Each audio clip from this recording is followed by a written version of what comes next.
Halo anak SMK hebat, jumpa lagi dengan saya. Kali ini kita akan belajar tentang berpikir komputasional atau computational thinking. Tahukah kalian apa itu berpikir komputasional? Sebelum kita bahas apa itu berpikir komputasional, kita akan lihat terlebih dahulu capaian pembelajaran pada materi ini. Capaian pembelajaran pada materi ini adalah pada akhir fase E, peserta didik mampu menerapkan strategi algoritmik standar pada kehidupan sehari-hari maupun implementasinya dalam sistem komputer untuk menghasilkan beberapa solusi persoalan dengan data diskrit bervolume besar. Oke, langsung saja kita mulai mengenal apa itu berpikir komputasional.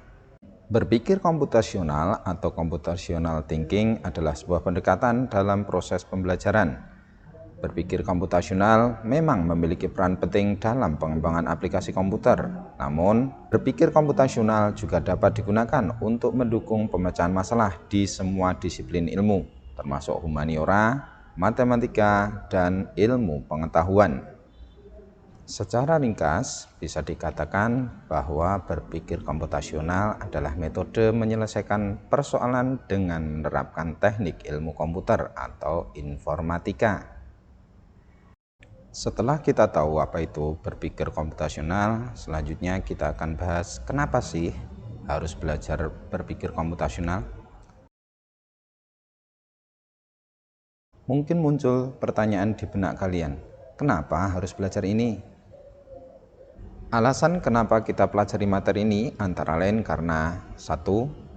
Ilmu ini mengajarkan kalian bagaimana berpikir cara ilmuwan komputer berpikir untuk menyelesaikan permasalahan di dunia nyata.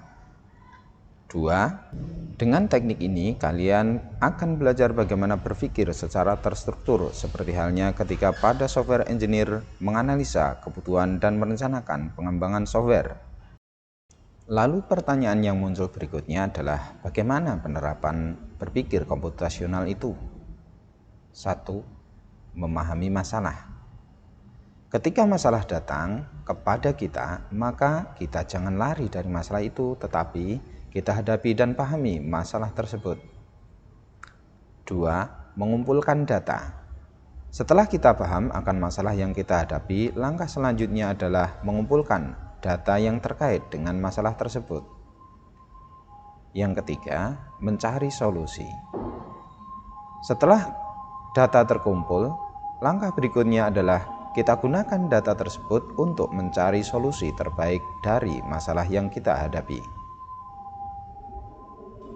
Berikutnya, akan kita lanjutkan pada karakteristik dari berpikir komputasional. Karakteristik dari berpikir komputasional antara lain 1. Berdasarkan konsep.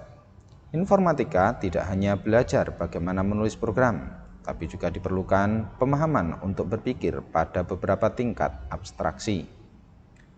2. Kemampuan dasar, yaitu kemampuan yang harus dimiliki setiap orang di era milenial ini. 3. Perlunya berpikir komputasional agar masalah dapat dipecahkan tanpa harus berpikir sebagaimana komputer. 4. Memadukan pemikiran matematis dan pemikiran teknik. Yang kelima, berpikir komputasional adalah sebuah ide, bukan sebuah benda. Keenam, berpikir komputasional diperlukan bagi setiap orang. Dan yang ketujuh, menantang secara keilmuan dan dapat dipahami atau diselesaikan secara saintifik. Yang terakhir, yaitu informatika dapat dikuasai oleh orang yang memiliki kemampuan komputasional.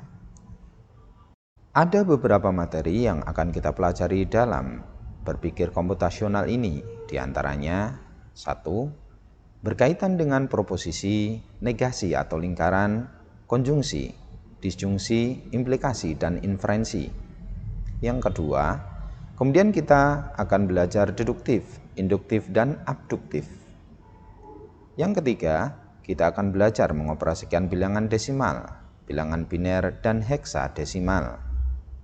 Yang keempat atau yang terakhir adalah pemecahan masalah atau problem solving. Demikian video pembahasan untuk saat ini. Pada video berikutnya kita akan lanjutkan pembahasan terkait dengan materi yang pertama, yaitu proposisi.